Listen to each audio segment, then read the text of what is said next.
नमस्कार. आज जवळजवळ 4 वर्षांनी ठाणे महानगरपालिकेची महासभा पार पडली.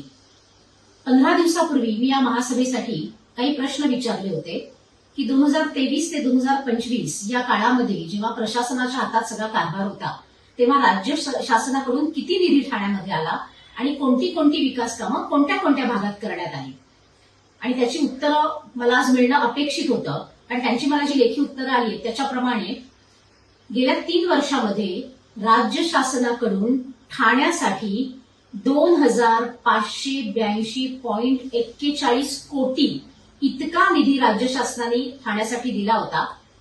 त्यासाठी राज्य सरकारचे खरं तर आभार मानायला हवे. पण हा जो इतका निधी दिला होता, तर जेव्हा राज्य सरकारकडनं इतका मोठा निधी येतो तेव्हा या 3 वर्षात ठाण्याचा कायापालट होणं अपेक्षित होतं किंवा तशी काही मोठी कामं आपल्याला दिसणं अपेक्षित होतं. पण तसं या 3 वर्षात काहीच दिसत नाहीये. आणि त्यामुळे हाच प्रश्न माझा अधिकाऱ्यांना होता की अधिकाऱ्यांनी या इतक्या मोठ्या निधीचं नियोजन नक्की कसं केलं, ते कोणत्या डिपार्टमेंटसाठी हा निधी वापरला गेला, कोणत्या प्रभागात त्याची कामं झाली. पण मला असं वाटतं या सगळ्याची उत्तरच या अधिकाऱ्यांकडे नाहीये आणि म्हणूनच आज प्रश्न उत्तरं हे सभागृहात घेतलीच नाहीत. आणि असं आम्हाला सांगण्यात आलं की ते पुढच्या वेळेस आपण घेऊ.